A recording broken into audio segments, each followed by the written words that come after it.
This past Sunday morning, we spent time looking at Exodus 3, studying the life of Moses and actually the calling in Moses' life in that very famous encounter that Moses had at the burning bush. And I know it's a familiar story to you and is to me as well. But I've asked all of us this week to just read through this story of Moses' calling and then how God used Moses as an agent of redemption. As Moses became known as the deliverer, he's going to be the lawgiver, the one through whom God is going to speak the law.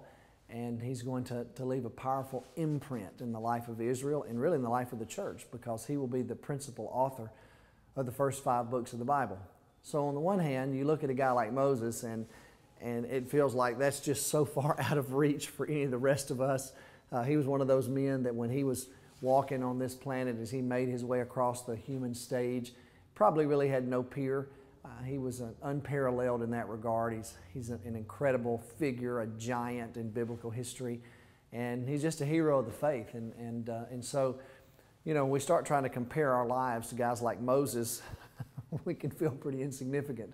So what I'd rather us do this week as we're reading through this story is not just compare our life to Moses. What I would probably say is I want us to look at what happened to Moses and see about how things like that actually happen to us. Let me tell you what I mean by that. Not that we're probably going to have a burning bush experience. I think that's the exception rather than the norm. That's even true in biblical history. But what I mean by that is God called Moses to a life. And Moses was someone who was gifted naturally. That becomes apparent later in the story as we watch him as a leader. Moses was a man who had certain talents and abilities that were just a part of who he was as a person. But then obviously God called him and empowered him to accomplish some great things. I say that to say this about you. One of the goals that we have for you as a part of this church family is for you to discover that calling in your life. As you think about the natural abilities, the talents that you have, some of the things of life experiences as well that make you unique, that have contributed to who you are right now as a person. Then on top of that, the spiritual gifts that God gives to all of us once we become followers of Christ.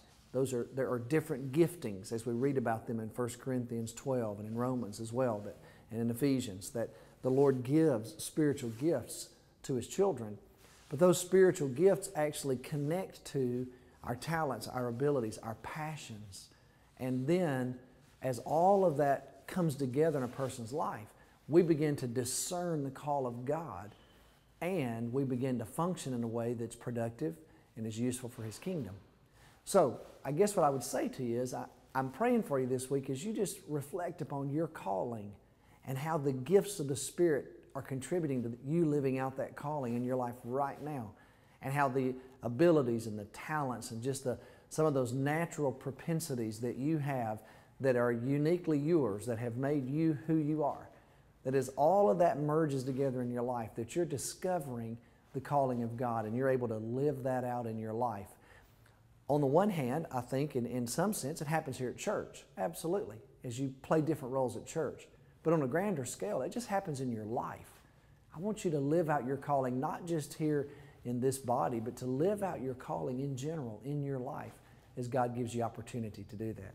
So look for some clues as we read this story this week and things that happened in Moses' life. And let's reflect upon our own calling and see where it is that the Lord would have us to be and how He's gifted us to play the roles we're playing right now and how we can be more effective in His kingdom service.